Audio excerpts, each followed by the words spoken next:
Okay, so I suppose you don't have any kind of questions right now. So I'll be starting with the very first thing that we have. Okay, the subject name is mobile application development, and mobile application development can be done in like lots of ways, lots of manners. You have different OS based mobile, so you get all those possible ways to do mobile application development. But here what we are going to study about is about Android, that is mobile application development in Android particularly. Okay, so these are the some important topics that have been covered in your unit 1 and also in this PPT that I'm covering right now. So the first thing that we have is some basic concepts of Java. You have studied Java in, I guess, 4th semester. So I would like to know about all those things, like what are the concepts, and I want answers from your side for this particular topic.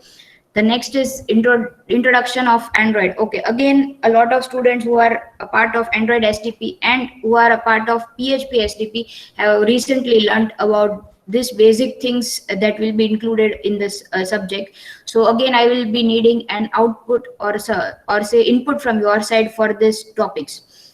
The next topic that we'll be going through is the Android application component. Like what are the different application components based on which you can define a particular app in your Android. Next is the manifest file, that is the configuration file that we have for making an Android app. The next thing that we'll be learning here is downloading and installing the Android. Next, we have exploring the development environment, and the last thing that we'll be seeing here is developing and executing the first Android application, that is your Hello Android in Android. Okay, all of you know me, I guess, by now. And so moving on, okay, the first concept that we have here is the basic concepts of Java. And again, as I said, I would need an input from your side. But before that, read it and tell me, what do you learn from, what did you understand from this?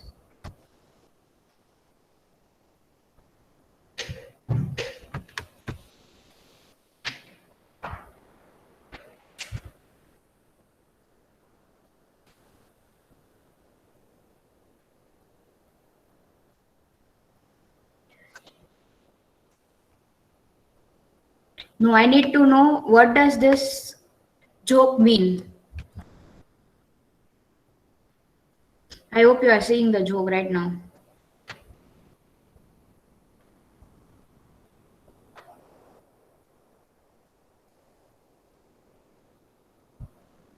I want you to intercept this joke.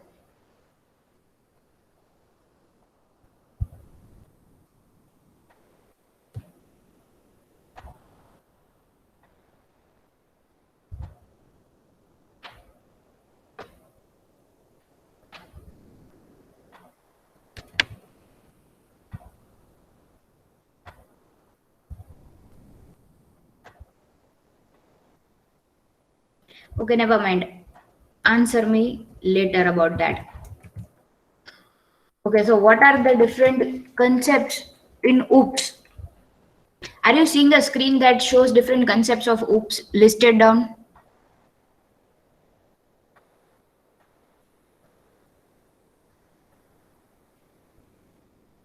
Okay, cool. Okay, then I want input from your side. What is a class? If you don't say yourself, then I would pick one of you. So better do it yourself.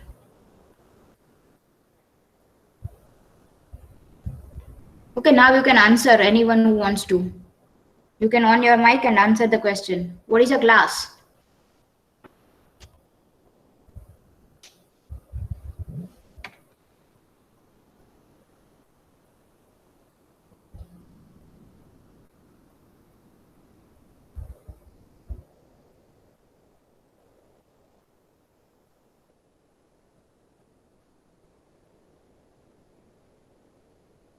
On your mic and answer the question.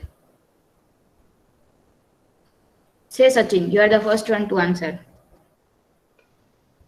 Hello, ma'am. Good morning. Very good. Ma'am, collection of similar group, similar items in a particular Okay, can you give an example of such thing? Like, what can you say a class? I mean, can you give an example like this is something what you call a class? Yes, ma'am. A group of students which has a similar, which all are in a particular manner.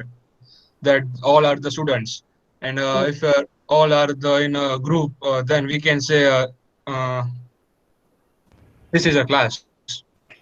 Okay, so considering similar students of can class.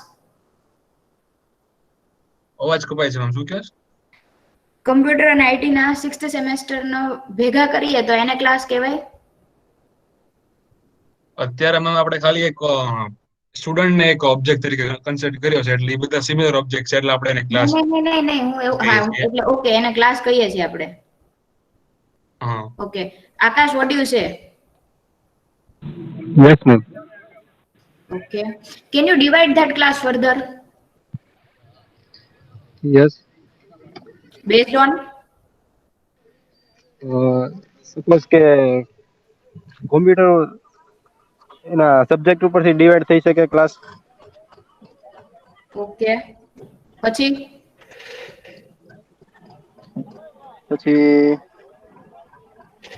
Enrolment number ઉપરથી series બદલી શકે આખી.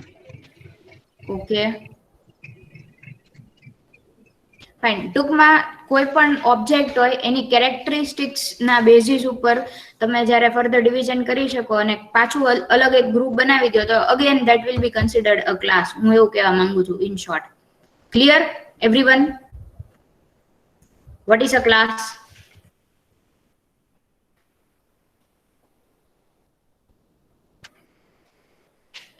Correct. Prototype of a real world thing that describes its behavior. Correct. Okay, then what do you mean by an object? Class ની definition માં આપણે object use કર્યું તો what do you mean by an object?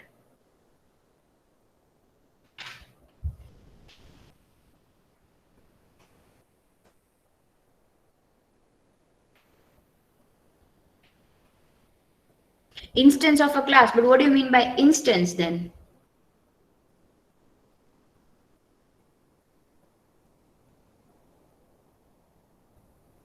Ma'am, object is something that we use to access the properties of a class. Okay, is something that we use to access the properties of a class. Fine. તો સચિને જે example આપ્યું કે ભાઈ કોઈ એક આપણું suppose તમારો class છે તો ઇટ ઇઝ અ ક્લાસ, તો એના અંદર what are the objects? મતલબ પર્ટિક્યુલર એને સ્ટુડન્ટનો એક ઓબ્જેક્ટ બનાવ્યો તો એ સ્ટુડન્ટનું name, surname, department, enrolment number, એ બધી એની પ્રોપર્ટીઝ કહેવાય શકે. ઓકે, ઈ એની પ્રોપર્ટીઝ કહેવાય, ઈ વાત બરોબર, પણ આ તમારો જે આખો ક્લાસ કહેવાય 6th સેમેસ્ટર આઈટી 2018 બેચ, તો ઈ આખો એક ક્લાસ કીધો આપણે. સચિન એવું એક્ઝામ્પલ આપ્યું કે એને આપણે એક ક્લાસ કન્સિડર કરી શકીએ, તો એની અંદર what you mean by an object? એમાં તમે ઓબ્જેક્ટ કોને કહેશો?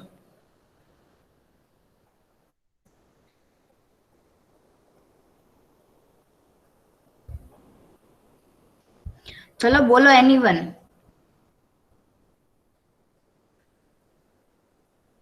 પછી મેં એનરોલમેન્ટ નંબર ચાલુ કરી દો, તમે ખુદ નહીં બોલો. સોરી પ્રાપ્તિ, બોલો.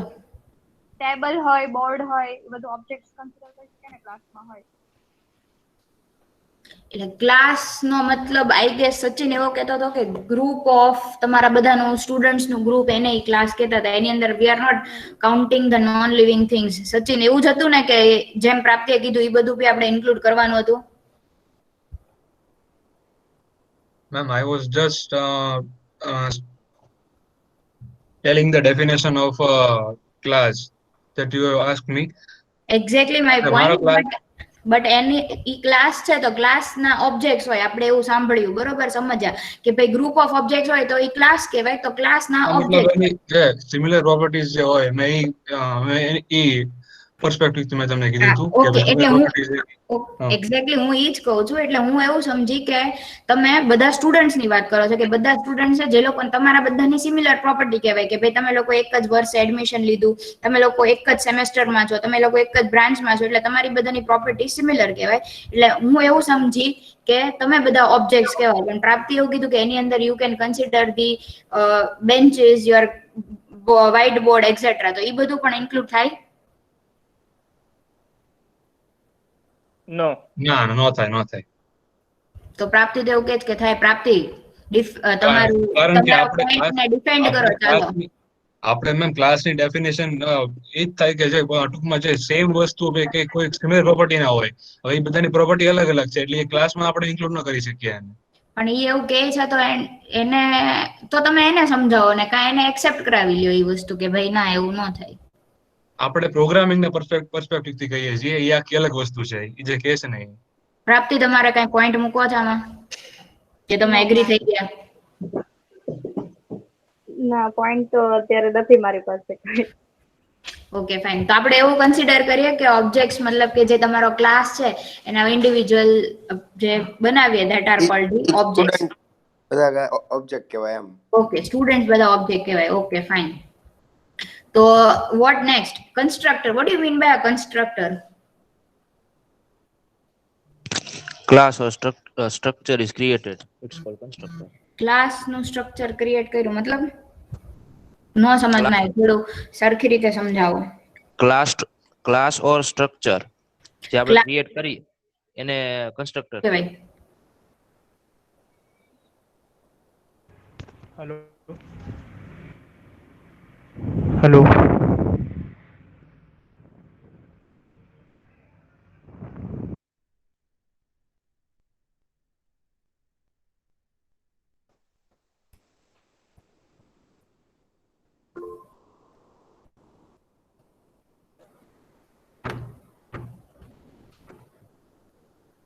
હું એવું નથી કહેતી કે તમે જે કહો છો એ ખોટું છે ઓર એનીથિંગ, બટ જે કહો છો એ મને એક્સપ્લેન કરી દો.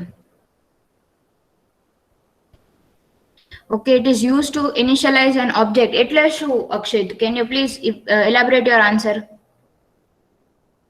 એ તમે જે કહો છો ને એ એનો યુઝ કહો છો કે ભાઈ કન્સ્ટ્રક્ટરને યુઝ કરીને you can initialize an object. એકદમ કરેક્ટ વસ્તુ છે, પણ એનો મતલબ શું?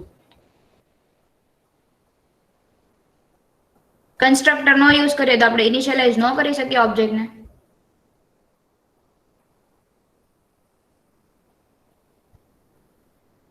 હેલો. હા બોલો બોલો. હા બોલો બોલો. મેમ, જે ક્લાસ બનતો હોય ને, જ્યારે class C1 equal new class બનાવી ત્યારે એટ એ ટાઈમ ઓબ્જેક્ટ બને ને ત્યારે ઓટોમેટિકલી વેલ્યુ ઇનિશિયલાઇઝ થઈ જાય કન્સ્ટ્રક્ટરના યુઝથી. શું ઓટોમેટિક? શું ઓટોમેટિક? એટલે જ્યારે ક્લાસનો ઓબ્જેક્ટ ન્યુ કીવર્ડ યુઝ કરીએ આપણે, ન્યુ ક્લાસ નેમ, એટલે તે ઓટોમેટિકલી એટ એ ટાઈમ જે વેલ્યુઝ હોય અંદરની વેરિયેબલની ઇનિશિયલાઇઝ થઈ જાય કન્સ્ટ્રક્ટરના યુઝથી. એટલે in short constructor is used to initialize a particular object or particular class at a object creation time. at object creation time ને કે પછી આપણે s1 ડોટ લઈને રેફરન્સ કરવું પડે. okay. Himanshu, do you agree with this?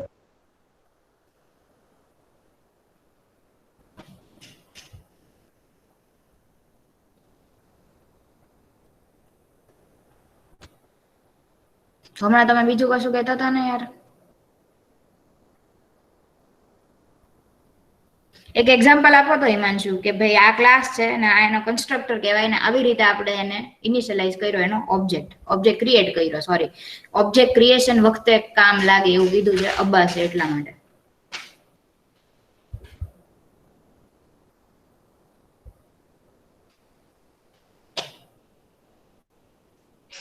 Example કેમ આપવું madam? એટલે આમ કોઈ બી એક હાઇપોથેટિકલ ક્લાસ બનાવી દો, એનું એક ઓબ્જેક્ટ બનાવીને સમજાવી દો કે ભાઈ આવી રીતે થયું.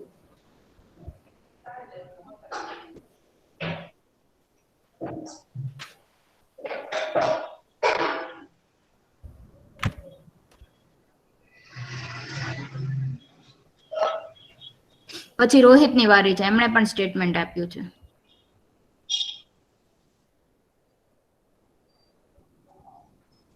ચલો બોલો, એ ક્લાસ એમ જ એક્ઝામ્પલ તરીકે કહો કે ભાઈ આવી રીતનો ક્લાસ છે, આની અંદર આટલી એના વેરિયેબલ હતા, અથવા આવી રીતની મેથડ છે, અથવા આવી રીતની પ્રોપર્ટીઝ હતી, ને આ એનો ઓબ્જેક્ટને ઇનિશિયલાઇઝ કરો ત્યારે આવી રીતે કર્યું એટલે આ કન્સ્ટ્રક્ટર કહેવાય ને આવી રીતે કન્સ્ટ્રક્ટર યુઝ થાય. પૂરું. તમે આપી દીધું. શું? તમે તો આપી દીધું હવે એમ. મને તમે એક્ઝામ્પલ આપીને એમ કહું છું કે ક્લાસ નું નામ પાડો, એના ઓબ્જેક્ટ નું નામ પાડો, એને ઇનિશિયલાઇઝ કરો. એટલે હું એમાંથી ક્વેશ્ચન પૂછું ને પછી એમ વાત છે. એટલે ગમે એક ક્લાસ હોય સપોઝ કે એ XYZ, ઓકે, ક્લાસ XYZ.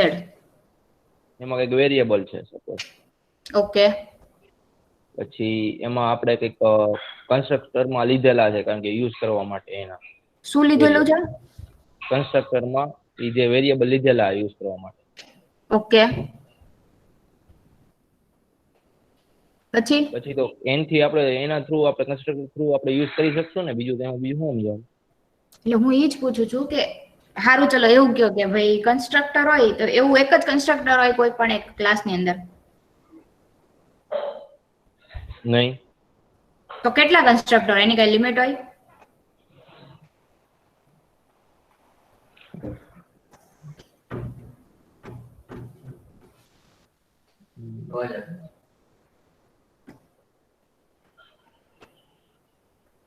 હશે લિમિટ.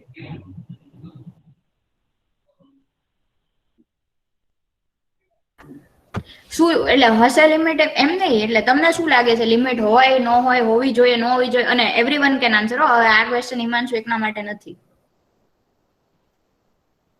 મારા ખ્યાલથી તો ન હોવી જોઈએ, કેમ કે મેથડ ઓવરલોડિંગ થી ઘણા કન્સ્ટ્રક્ટર બનાવી શકીએ. ઓકે,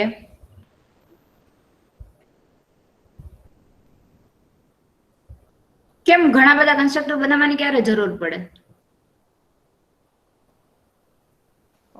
જ્યારે આપણે શું કે અલગ અલગ ઓબ્જેક્ટ્સ ની શું કે અલગ અલગ પ્રોપર્ટીઝ હોય ને ત્યારે, મતલબ પણ એક ક્લાસ ના ઓબ્જેક્ટ ની તો પ્રોપર્ટી સરખી જ હોય ને, એમાં કઈ થોડી અલગ અલગ પ્રોપર્ટીઝ હોવાની.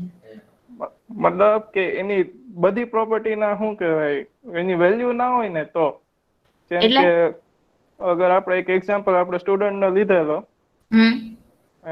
અને એમાં અગર એની બધી પ્રોપર્ટી છે ફર્સ્ટ નેમ, લાસ્ટ નેમ, પછી બધા સેમ ના માર્ક્સ, પણ અગર કોઈ સ્ટુડન્ટ ને હજી શું કે સેકન્ડ યર માં છે ને એજ સેમ ના માર્ક્સ નથી, સેકન્ડ યર માં છે પણ એના સેકન્ડ યર માં છે એટલે એ લાસ્ટ યર ના કે એજ સેમ ના માર્ક્સ તો નહીં હોય. ઓકે, તો આપણે પછી એને ઇનિશિયલાઇઝ કરવું હોય તો પછી શું કહેવાય આગળની વેલ્યુ ને શું કે ઓમિટ કરવી હોય તો પછી આપણે બીજો કન્સ્ટ્રક્ટર બનાવી શકીએ જેમાં શું કે સેકન્ડ યર સુધીના જ માર્ક્સ હોય.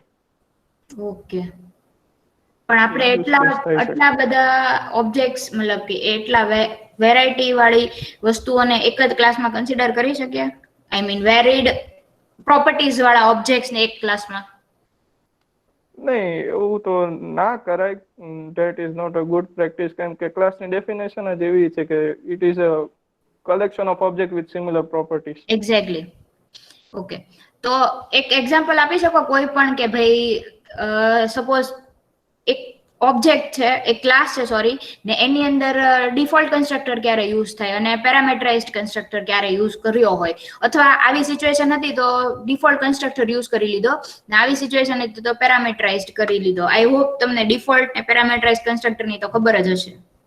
ન ખબર હોય તો કહી દો, તો પહેલા હું એ એક્સપ્લેન કરું પછી તમે એક્ઝામ્પલ આપો. હેલો, યસ યસ મેમ, જેમ કે સ્ટુડન્ટનો ક્લાસ છે એક, બરાબર? એમાં ડિફોલ્ટ સ્ટુડન્ટનો જો ડેટા ન હોય તો ડેટા ઇનિશિયલાઇઝ નથી કરતા. સ્ટુડન્ટનો ક્લાસ છે એક, બે કન્સ્ટ્રક્ટર છે, એક પેરામીટરાઇઝ છે ને એક સાદો કન્સ્ટ્રક્ટર છે. હવે પેરામીટરાઇઝમાં સ્ટુડન્ટ નેમ અને સ્ટુડન્ટનો એનોમેન્ટ નંબર લઈએ છીએ આપણે એઝ અ આર્ગ્યુમેન્ટ. હવે જો સ્ટુડન્ટ પાસે નેમ ની એનોમેન્ટ નંબર ન હોય તો આપણે સાદો કન્સ્ટ્રક્ટર કોલ કરાવશું અહીંયા, એટલે એની વેલ્યુ ઇનિશિયલાઇઝ નહીં થાય અહીંયાથી. ઓબ્જેક્ટ બનશે પણ ઇનિશિયલાઇઝ કદાચ ન હોય એટલે માનવાનું કહું છું ને. એવું ન હોય. એટલે તો એમાં જો વેલ્યુ કદાચ ન હોય, માનો કે સ્ટુડન્ટનું નામ અને ઓબ્જેક્ટ ખાલી બનાવવો છે, એમ આપણે એ વેલ્યુ પછી અસાઇન કરવી ઓબ્જેક્ટ થ્રુ.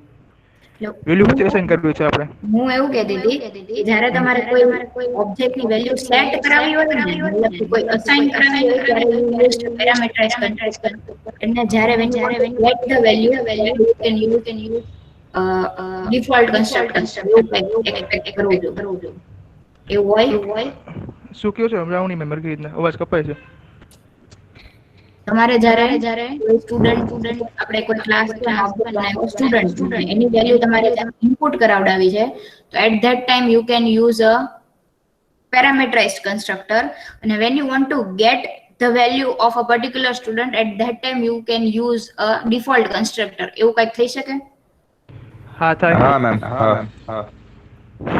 હું એવું પૂછું છું કે એવી રીતે તમે કહી શકો કે ક્યારે યુઝ થાય. Okay, so constructor is something કે જેની આપણને એક વસ્તુ ખબર છે કે એનું નામ હંમેશા એના ક્લાસના નામની જેવું જ હોય, અને એઝ આઈ સેડ કે તમારે જેવી રિક્વાયરમેન્ટ એ પ્રમાણે તમે એના કન્સ્ટ્રક્ટર બનાવી શકો. જેમ કીધું તું રીતે કે ભાઈ તમારે અમુક જગ્યાએ અમુક ડેટા ઇનપુટ કરાવવાનો છે, અમુક ઓબ્જેક્ટ્સમાં અમુક ડેટા નથી, તો એ પ્રમાણે તમારી એઝ પર યોર રિક્વાયરમેન્ટ તમે તમારા કન્સ્ટ્રક્ટર્સ યુઝ કરી શકો, બનાવી શકો અને યુઝ કરી શકો. પણ બને ત્યાં સુધી એની અંદર બહુ મોટી વેરાયટી ઓફ સ્ટુડન્ટ્સ ન રાખી શકાય, કારણ કે તો તમારે જેટલા પેરામીટર્સ એટલા કન્સ્ટ્રક્ટર બનાવી શકો તમે, કે અમુકમાં એક પેરામીટર રાખો, અમુકમાં ન રાખો, બીજામાં બીજો ન રાખો ને બાકીના બધા રાખો. એવી રીતે તમે કરવા બેસો તો ઘણી બધી વસ્તુ થઈ શકે. પણ તો પછી જે એકચ્યુઅલ કન્સેપ્ટ છે ઓબ્જેક્ટ અને ક્લાસનો, ઈ બે મેચ ન થાય આપણા પ્રોગ્રામિંગ સાથે અને આપણા કન્સેપ્ટની સાથે. એટલા માટે હંમેશા જ્યારે બી કન્સ્ટ્રક્ટર્સ બનતા હોય ને, તો જનરલી એક એમ્પ્ટી કન્સ્ટ્રક્ટર બનતો હોય, જેમ મેં તમને કીધું કે વેલ્યુ ગેટ કરાવવા માટે. એક એવો કન્સ્ટ્રક્ટર બનતો હોય કે જેની અંદર ખાલી આઈડી પાસ કરતા હોય, કે આપણને કોઈ આઈડી વાઇઝ કેવી રીતે જ્યારે ડેટા જોવે છે તો. અને એક એવો કન્સ્ટ્રક્ટર હોય કે જેની અંદર બધી જ વેલ્યુ છે, મતલબ કે કોઈ સ્ટુડન્ટ છે તો સ્ટુડન્ટના તમે જેટલી બી પ્રોપર્ટીઝ લીધી છે, કે એનું નામ લીધું ને એનું એડ્રેસ લીધું, ફોન નંબર લીધું, ઈમેલ આઈડી લીધું, એ બધી જ વેલ્યુ એક પર્ટિક્યુલર એઝ અ પેરામીટર જ્યારે તમે પાસ કરતા હો એવી રીતનો જનરલી આવી રીતના 3 કન્સ્ટ્રક્ટર યુઝ થતા હોય. પછી ડિપેન્ડ્સ અપોન યોર રિક્વાયરમેન્ટ, તમારી એપ્લિકેશન શું છે, તમારો પ્રોજેક્ટ શું ચાલે છે, એની અંદર કેવી રીતની જરૂરિયાત છે, એ પ્રમાણે તમે મોડિફાઈ કરી શકો. પણ બેઝિકલી આવી રીતની વસ્તુ હોય એઝ ફાર એઝ આઈ નો. બાકી આપણે જોશું જ્યારે કદાચ ક્યાંક રિક્વાયરમેન્ટ થઈ તો કે ભાઈ આમાં આવી રીતનું જોવું. Okay, moving on, next topic is abstraction. What do you mean by abstraction?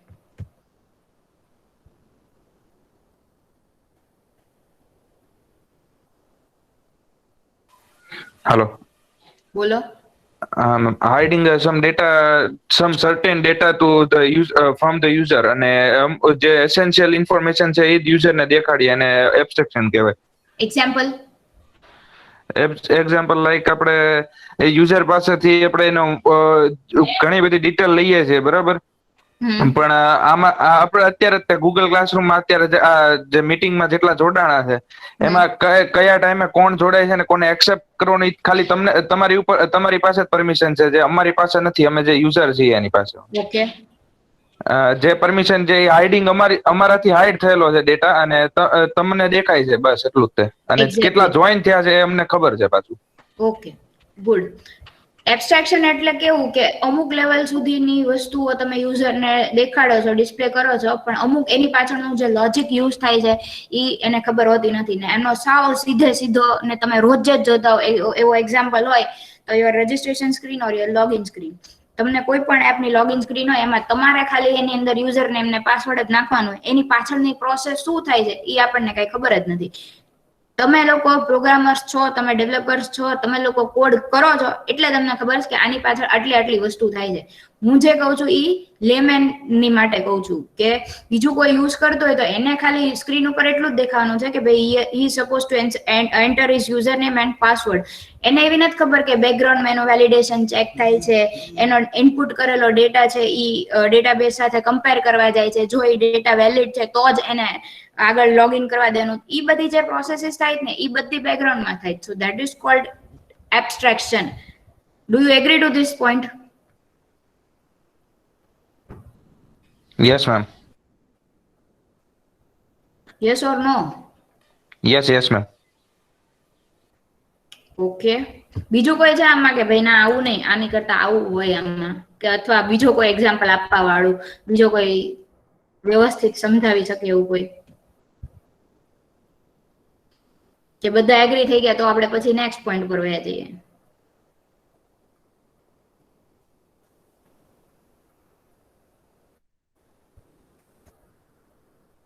Okay, the next point is called encapsulation. What do you mean by encapsulation?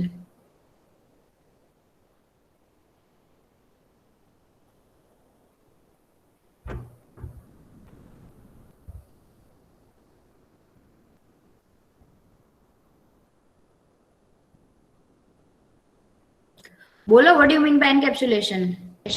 Hello Yes, yes. Ma'am, જે data હોય છે ક્લાસનો એ બીજા ક્લાસથી hide રહે. કેવી રીતે?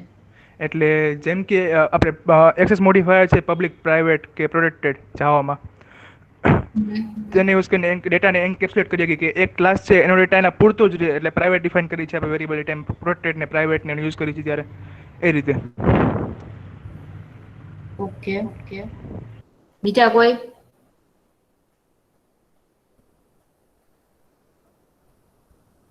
What do you mean by encapsulation?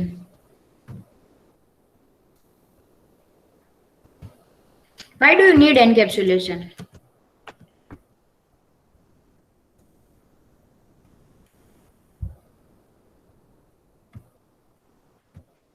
ચલો, અબ્બાસે કીધું એ વસ્તુ સાચી કે તમે જે એક્સેસ મોડિફાયર્સ પ્રોવાઈડ કરો છો એનાથી એન્કેપ્સ્યુલેશન થાય, પણ why do you need encapsulation? I mean, class બનાવ્યો, ક્લાસના ઓબ્જેક્ટ્સ બનાવ્યા, ઓબ્જેક્ટ્સને પછી એન્કેપ્સ્યુલેટ કરવાની રિક્વાયરમેન્ટ. Hello ma'am. હાય, બોલો. એબ્સ્ટ્રેક્શન જેવું જ એન્કેપ્સ્યુલેશન હોય છે, એ હાઈડ જ કરે છે, બટ આ એન્કેપ્સ્યુલેશનમાં કેવું હોય છે, એ ડેટાને છે ને કવર કરી નાખે છે. ઓકે, એટલે આઈ મીન થોડું વધારે એક્સપ્લેન કરો. એટલે એવું કે જ્યારે એબ્સ્ટ્રેક્શનમાં કેવું હોય, ખાલી ડેટાને એ હાઈડ જ કરી નાખે છે, અને આ એન્કેપ્સ્યુલેશનમાં એ હાઈડ કરે છે, પણ કેવી રીતે કવર કરીને એવી સેફ જગ્યાએ રાખે છે કે જે આ યુઝરને, હેકર્સને એને ન ખબર હોય એમ. ઓકે, અબ્બાસે જે કીધું કે ભાઈ આવી રીતનું હોય એન્કેપ્સ્યુલેશનમાં, મતલબ કે આપણે જે એક્સેસ મોડિફાયર્સ પ્રોવાઈડ કરીએ છીએ એનાથી એન્કેપ્સ્યુલેશન થાય. Do you agri two that point? Yes ma'am. Namrata. Ma'am, example તો એક એવો છે કે બોલો. રેસ્ટ એપીઆઈ જે યુઝ કરી છે આપણે પેમેન્ટ ગેટવેના, એમાં આપણને ખાલી આપણી એપીઆઈ કીઝ આપે છે, બરાબર? એટલે આપણા સામે ખાલી આપણે એપીઆઈ કીઝ આપણા સામે ડિસ્પ્લે હોય, બાકી આપણે એ લોકો ડેટા જે યુઝ કરે છે આપણને દેખાડતા નથી. એટલે થર્ડ પાર્ટીને ડેટા ન આપવો હોય અને એના પાસે સર્વિસ લેવી હોય ત્યારે આ વસ્તુનો યુઝ થાય. Okay. What are the access modifiers જે તમે રેગ્યુલરલી યુઝ કરો છો?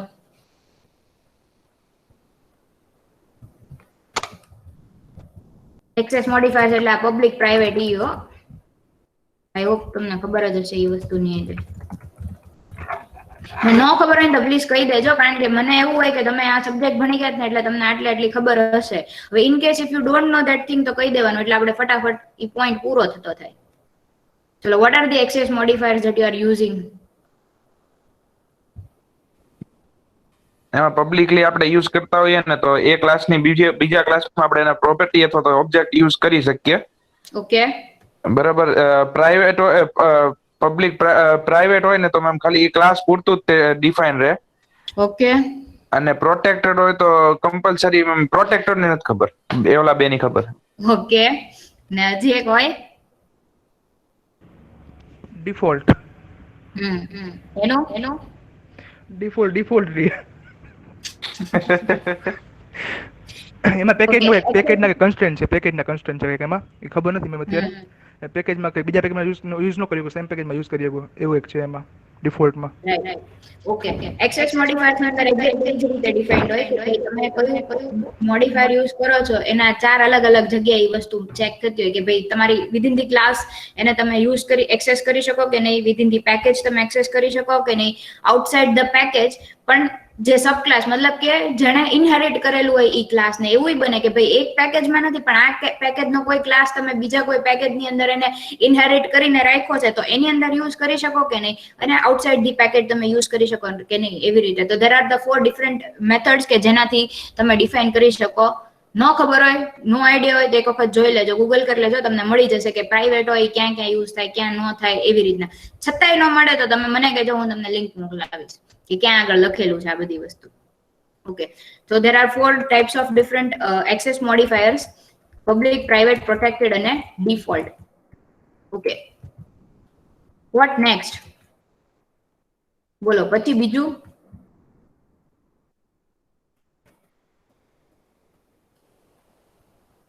Inheritance. What do you mean by inheritance?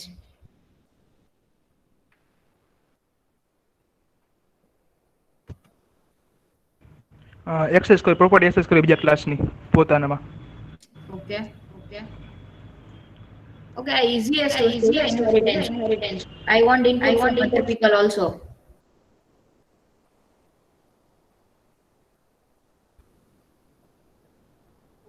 Inheritance નો એક ફાયદો છે કે મતલબ એ કન્સ્ટ્રેન્ટ છે, જેમ કે મેથડ ઓવરરાઇડિંગ છે ખાલી ઇનહેરિટન્સ માં જ થાય. એટલે મેથડ ઓવરરાઇડિંગ છે, અગર આપણે કરવું હોય તો એની માટે ઇનહેરિટન્સ જરૂરી છે. ઓકે, તો પહેલા what is the concept of inheritance? Example લઈએ, જેમ કે એનિમલ ક્લાસ છે. હવે એનિમલ એટલે મોસ્ટલી બધા જ આવી ગયા. એટલે પણ એમાં થોડીક બધા એનિમલ્સમાં કોમન પ્રોપર્ટીઝ હશે કે એમનું નામ છે કે નામ છે, એટલું એ કોમન પ્રોપર્ટી લઈ લે, બધાનું નામ છે. ઓકે, બસ. હવે એનિમલ્સમાં પાછા બર્ડ આવે અને ડોગ્સ આવે. હા, તો પછી આપણે એ બધામાં પછી એકને એક નેમ અગર તમારે નથી નાખવું, નેમની પ્રોપર્ટી નથી કરવી અલગથી, તો તમે ઇનહેરિટ કરી શકો એ એનિમલના પેરેન્ટ ક્લાસથી. Okay, simplest example. જરૂર કેમ પડી ઇનહેરિટન્સ ની? એનો કોઈને ક્વેશ્ચન થયો હોય ને આન્સર મળી ગયો હોય? Code reusability. Exactly. Inheritance is something કે જે ત્યારે કરેક્ટ. તમે જ્યારે કોઈ પર્ટિક્યુલર કોડ કરતા હો તો તમે ઈ જ વસ્તુ કોઈ એક મેથડ છે, ફોર એક્ઝામ્પલ તમારા એપની અંદર ઘણી બધી જગ્યાએ કોઈ વસ્તુને ચેક કરાવવાની છે કે ભાઈ આ સપોઝ આપણે કોઈ ઈ કોમર્સની વેબસાઇટ શું એપ્લિકેશન બનાવી છે, તો એની અંદર તમારે જો જગ્યાએ એવું ચેક કરવાનું, લાઈક ઈ કોઈ કાર્ટમાં એડ કરે કે કોઈ વસ્તુ બાય કરવા જાય, તો દરેક જગ્યાએ યુ નીડ ટુ ચેક કે પર્સન છે એ લોગ્ડ ઇન છે કે નહીં, અથવા એની જે પર્ટિક્યુલર પ્રોપર્ટીઝ રિક્વાયર્ડ હોય કે એના ઈ પેમેન્ટ કરવા જતો હોય ત્યારે ઈ રીતની અમુક વસ્તુઓ જે ચેક કરવાની એ બધી જગ્યાએ ચેક કરવી પડતી. તો તમે દરેક જગ્યાએ એ વસ્તુનો કોડ ન લખાય, નહીતર શું થાય કે જે તમારું amount of line of code હોય ને જે એ વધી જાય. તમે એડીએ સબ્જેક્ટની અંદર ભણ્યા હતા કે ભાઈ what are the different concept કે જેનાથી તમારું કોડ જે છે એ ઓપ્ટિમાઇઝડ કહેવાય કે નહીં. એની અંદર એક પોઈન્ટ હતો કે ભાઈ લાઇન ઓફ કોડ LOC જે છે એ તમારા મિનિમમ હોવા જોઈએ. તમે જે ફંક્શનાલિટી પ્રોવાઈડ કરો છો, ફંક્શનાલિટી ભલે જેટલી ડિમાન્ડેડ છે એટલી બધી જ હોવી જોઈએ, પણ એની સામે એનું ઓપ્ટિમાઇઝેશન એ હોવું જોઈએ. તમે દરેક વસ્તુને, ફોર એક્ઝામ્પલ તમે કોઈ એક ઓબ્જેક્ટ, આપણે જેમ વાત કરી એક્સેસ મોડિફાયરની, કોઈ એવો ઓબ્જેક્ટ છે કે જેને તમારે એક જ વખત ડિફાઇન કર્યો છે ને પછી નથી યુઝ કરવાનો, તો તમે એને પબ્લિક શું કામ ડિફાઇન કરો છો? એ દરેક વસ્તુની પાછળ એનું મેમરી અલોકેશન નું અને time to execute that particular thing, એ બંને વસ્તુ ડિપેન્ડ કરતી હોય. ને એના કારણે એનું જે બેસ્ટ કેસ સિનારીઓ, વર્સ્ટ કેસ સિનારીઓ, આ તે એ બધી વસ્તુઓ ઇફેક્ટ કરે. તો એ બધી વસ્તુઓ ડિપેન્ડ કરતી હોય, મતલબ કે એટલા માટે એ રિક્વાયર્ડ હોય કે ભાઈ તમે કેવી રીતે ડિફાઇન કરો છો એ વસ્તુને. ને એની અંદર આ એક પોઈન્ટ એ કે ભાઈ લાઇન ઓફ કોડ જે છે એ વસ્તુ ઇમ્પોર્ટન્ટ છે. તો એક જ વસ્તુ બારે ઘડી એક જ વસ્તુ જો તમારે ક્યાંક ને ક્યાંક ચેક કરાવવાની હોય તો એની માટે આપણે એવું કહીએ છીએ કે એના માટે અલગ અલગ ક્લાસ બનાવી દો, એનું અલગ અલગ જગ્યાએ પેલું, અને પછી છે ને એ ક્લાસને દરેક જગ્યાએ ખાલી એક્સેસ કરી લ્યો, એનો યુઝ કરી લ્યો. તો શું થાય કે તમારો જે કોડ છે એને વારે ઘડે લખવો ન પડે. એવું કેવી રીતે થાય? તો કે ઈ જે તમે ક્લાસ લખ્યો છે, ફોર એક્ઝામ્પલ કોઈ ક્લાસ એ છે, એની અંદર મેં એની અંદર મેથડ લખી છે કે એડ નામની મેથડ, અને એ એડ વાળી મેથડ મારે 2 કે 3 ક્લાસમાં જોઈએ, તો એ 2 કે 3 ક્લાસની અંદર એ ક્લાસને હું ઇનહેરિટ કરાવી દઉં. તો એનાથી શું થશે? તો કે એની જે પ્રોપર્ટીઝ અથવા એના જે ઓબ્જેક્ટ છે એ બધી વસ્તુ હું અહીંયા આગળ યુઝ કરી લઈશ. So that is the concept of inheritance, કે તમારે નંબર ઓફ તમારું જે કોડની નંબર ઓફ ટાઈમ્સ જે લખવા પડે ને એ ઓછું થઈ જાય, એના માટે વી યુઝ ઇનહેરિટન્સ. ઓકે, એવું મેં સાંભળ્યું છે, વાંચ્યું છે કે Java does not support multiple inheritance. તો what is the alternative? I mean એવું તો જરૂરી નથી કે મારે ક્લાસ બી ની અંદર જે વસ્તુઓ યુઝ કરવાની છે મને ક્લાસ એ માંથી જ મળી રહેશે. કદાચ ક્લાસ એ ની અંદર મારે જે રિક્વાયરમેન્ટ છે એ ક્લાસ સી માં છે અને બી માં છે, અને મારે બે જોવે છે, પણ Java does not support multiple inheritance. તો what do I do? Interface. Exactly. Interface એવી વસ્તુ છે કે ઇન્ટરફેસ ઇઝ સમથિંગ કે જ્યારે શું કહેવાય, આપણે કોઈ એકચ્યુઅલી એક ક્લાસ જ છે, પણ એને આપણે જેમ કીધું કે you can not use multiple classes, એટલા માટે એને આપણે એક ઇનહેરિટન્સ ઇન્ટરફેસ નામ આપીએ છીએ, અને then we implement that particular class in Java. So that is the concept of your interface. Okay. Next is polymorphism. What do you mean by polymorphism? Ma'am, have many forms Okay. Example. like method overloading or method overriding. સમજાવો બે. Method overloading એટલે કે એક જ method name same જ હોય, return type same હોય, access modifier same હોય, પણ જે આર્ગ્યુમેન્ટ હોય અલગ અલગ હોય, એને કહેવાય મેથડ ઓવરલોડિંગ. ઓકે. અને મેથડ ઓવરરાઇડિંગ એટલે તમે ગમે ક્લાસ છે એક્સટેન્ડ કર્યો છે, ઇનહેરિટ કર્યો છે બીજા ક્લાસમાંથી, અને જે પેરેન્ટ ક્લાસની મેથડ તમે અહીંયા પાછી બીજી વાર ડિફાઇન કરો છો, તો એને કહેવાય મેથડ ઓવરરાઇડિંગ. ઓકે. બીજું કોઈ?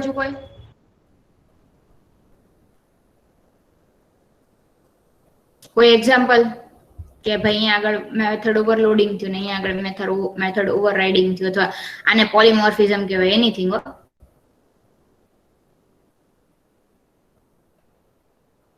Can I say the plus symbol that we have, it is a form of polymorphism in Java?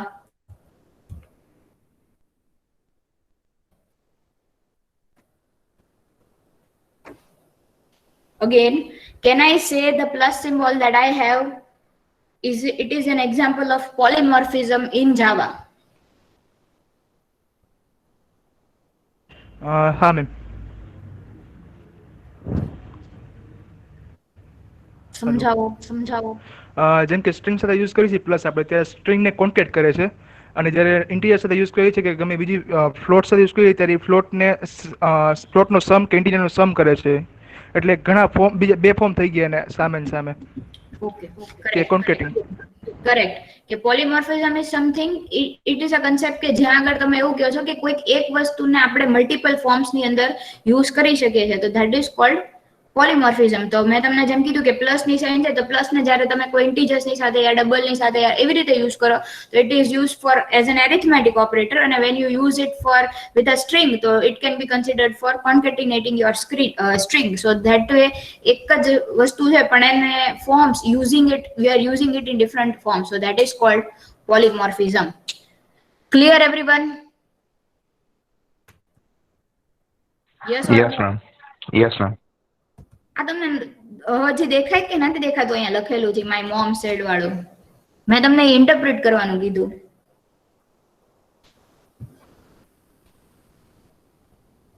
નથી દેખાતું. કેમ? સ્ક્રીન શેર કરેલી છે, એમાં શું દેખાય? તો મને નથી દેખાતું કઈ. બાકીના બધાને દેખાય છે. પ્રાપ્તિ એક વખત છે ને લીવ કરીને પાછા આવી જાઓ એટલે દેખાશે, ને પછી કયો આ શું કહે છે.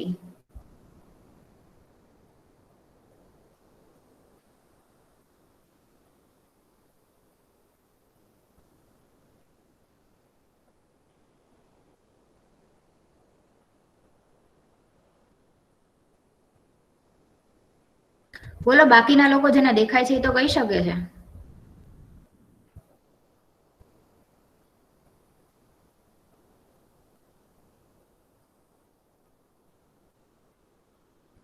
બોલો હિત, તમે બોલો. આજે તમે કાંઈ જ નથી બોલ્યા અત્યાર સુધી.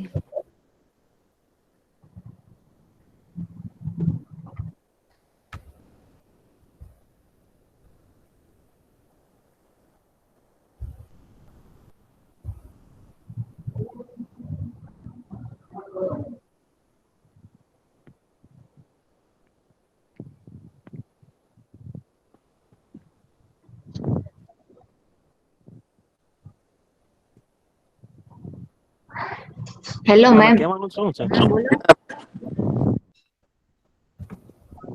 હેલો. બોલો. એક્સપ્લેન કરવાનું એવું તમે કહો છો? યસ. એના મમ્મીએ એમ કીધું કે માર્કેટ થી એક બોટલ મિલ્ક લઈ આવ, બરાબર? તો એની પાસે એગ હોય તો 6 એગ લાવજે એમ. હા. તો પછી ઈ 6 બોટલ મિલ્ક લઈને આવ્યો એમ. કેમ? કારણ કે